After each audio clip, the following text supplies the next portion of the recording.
I think this quote gets to the heart of our nation's problem with race, which is we don't have a common memory. We have a dominant culture that remembers a history of discovery, expansion, opportunity, and exceptionalism.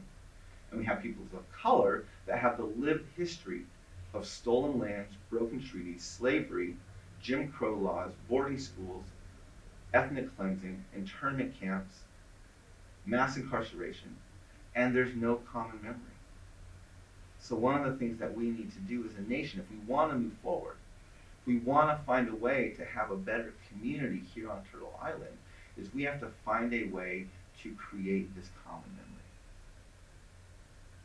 About 15 years ago, I moved with my family. I was actually pastoring a church in Denver, Colorado, and we moved back to the Navajo Reservation.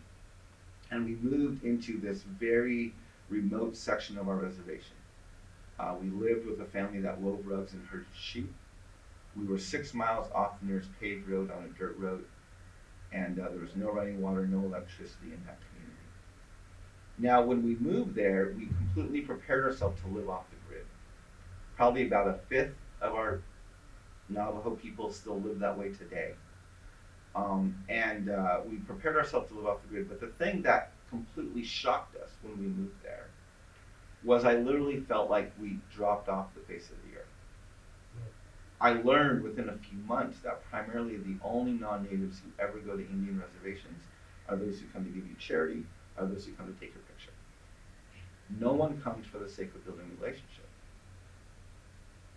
And living there and experiencing the historical trauma of my native peoples, of our people, experiencing the marginalization and the historic and current oppression of our people by the dominant society, I found myself becoming more and more insecure, more and more angry, and didn't know how to talk about the things I was experiencing.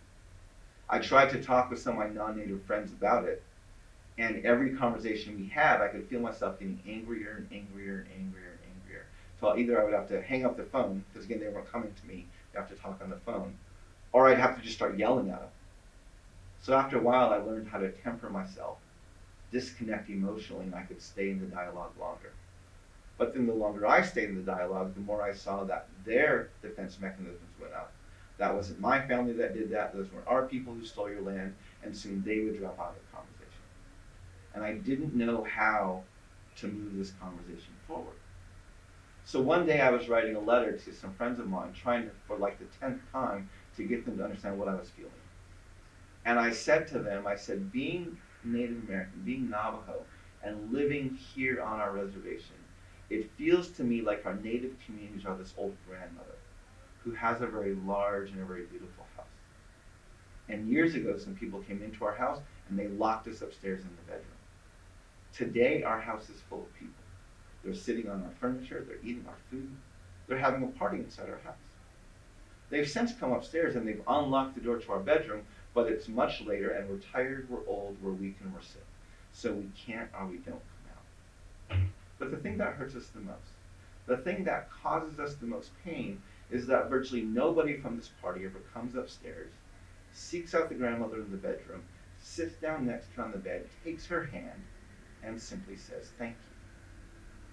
Thank you for letting us be in your house. I wrote that and I went, that's it. That's exactly what I'm feeling. I started sharing that with people. And other natives would come up to me and say, I've lived on the reservation all my life.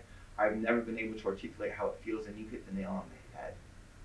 I would have non-natives come up to me and say to me, what does it look like to say thank you? How does my family, how does my community, how does my nation express gratitude towards the native peoples? Now we're having a very different dialogue. Now instead of having a dialogue about victim and oppressor, now we're having a dialogue about this reversal of roles that's taking place. And I think that's the thing we need to learn how to address is we have this huge reversal of roles. We have 300 million undocumented immigrants living in this land. People who have never asked for permission to be here. People who have never been given permission to be here. And they're living here like they own the